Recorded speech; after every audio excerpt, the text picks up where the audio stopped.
Hey guys, Danielle Butler, and we just got back from an awesome Jason Pannell training. So I wanted to pay it forward and share a few of the nuggets that he gave us tonight. He was awesome. If you were at Success School, then you heard him close it out on Sunday morning with, "Oh, the places you'll go." And you know that he's very funny and real and relatable, kind of reminds me of Jonathan.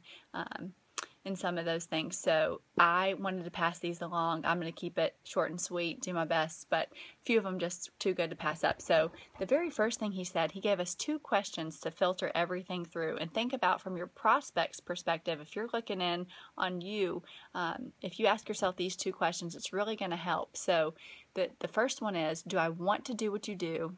And the second one is, do I want to be who you are? So think about, the way you treat your spouse, the way that you treat your children, the way that you treat your boss or your coworkers or people who can't do anything for you, the way that you react when things are going well or things aren't going well.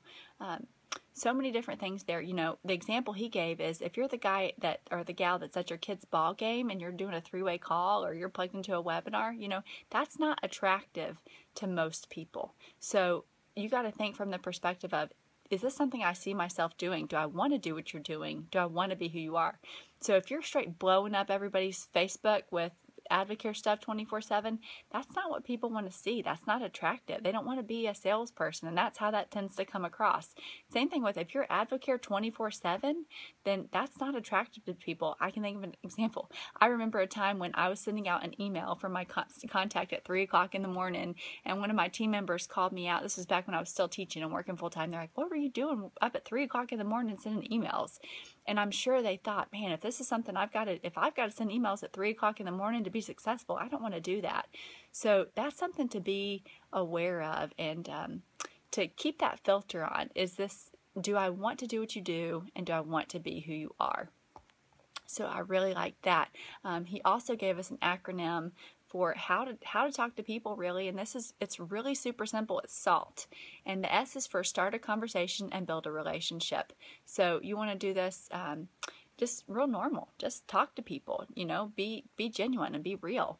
Then the A is for ask questions. You've got to ask questions. The L is for listen, and he said those two kind of go back and forth. Ask questions, genuinely listen to their answer, ask some more questions, listen some more. That's going to allow you to get to that part, the T, which is tell your story. And he said, if you're telling your same story to every single person, then you're doing it wrong. We should have our stories so tightly packaged and master them to the point that you can tweak that story and share the part that's going to fit that person's needs. Right? Because if you're talking to somebody that doesn't need to lose any weight about, losing 50 pounds, that's not going to resonate with them. But maybe if they need energy and you're talking about how you kicked your Diet Coke habit and your coffee habit, then that's going to speak to them. And that's what we need to be aware of. How can you make this fit their needs? The only way you can know their needs is if you are asking questions and if you're listening to them. And they're going to be more likely to respond if you've already made that connection and built that relationship. So I liked that.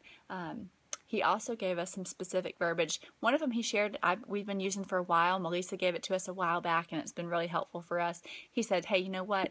This may or may not be for you, but I thought of you specifically, and I think it's worth you taking a look at.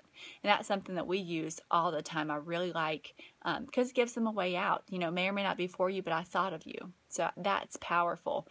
Some more verbiage he gave us. Now, this was a new one to us that we're going to start incorporating. We loved it. If I... would you? This is a super non-salesy, non-threatening way to reach out to somebody. Hey, Joe, if I were to give you a spark, would you be willing to try it and let me know what you think? Or, hey, Carrie, if I could get you on the phone with my friend Jessie or my friend Beth, would you be willing to give me about 20 minutes to see if this might be a good fit for you? So that's a great way to connect with somebody. It shows a give and take, non-threatening, non-salesy. And I don't know, maybe some of you guys have heard before someone say, I just don't want to talk to your friend. I'd really rather talk to you. Then this is a great response he gave for that. He said, you know what? I owe it to you to hear what I heard. or I owe it to you to hear this the way that I heard it. So I really liked all of that verbiage. I think that's going to be very helpful. And then he also reminded us that it takes the average person 4 to 6 exposures to really say yes to this thing. So remember that it's like an onion and we're peeling back the layers, and that takes time, and that's okay. Be patient, love them where they're at. We call it relaxed intensity, so we don't want to jump down their throat. He told us to be cautious prejudging, or, we definitely want to pre-qualify. And what he means by that is you're going after people of integrity, character, hard workers, people that have influence, just quality people. So you do want to pre-qualify people, but you don't want to prejudge. And what he meant by that was you don't want to assume, there's a lot of times we assume, oh my gosh, they're going to tear the head off this. He said the people that you think are going to tear the head off of this usually don't. And the people that you think are only going to be interested in products usually tear the head off of it. So be really cautious and prejudging. I liked that. The last thing that he said that I wanted to share with you guys, products work, the business works, the only variable there is you. So if you're willing to work and you're willing to be coachable, and just keep it real, don't be the weird, crazy Advocare guy. Advocare is already different. It's very unique.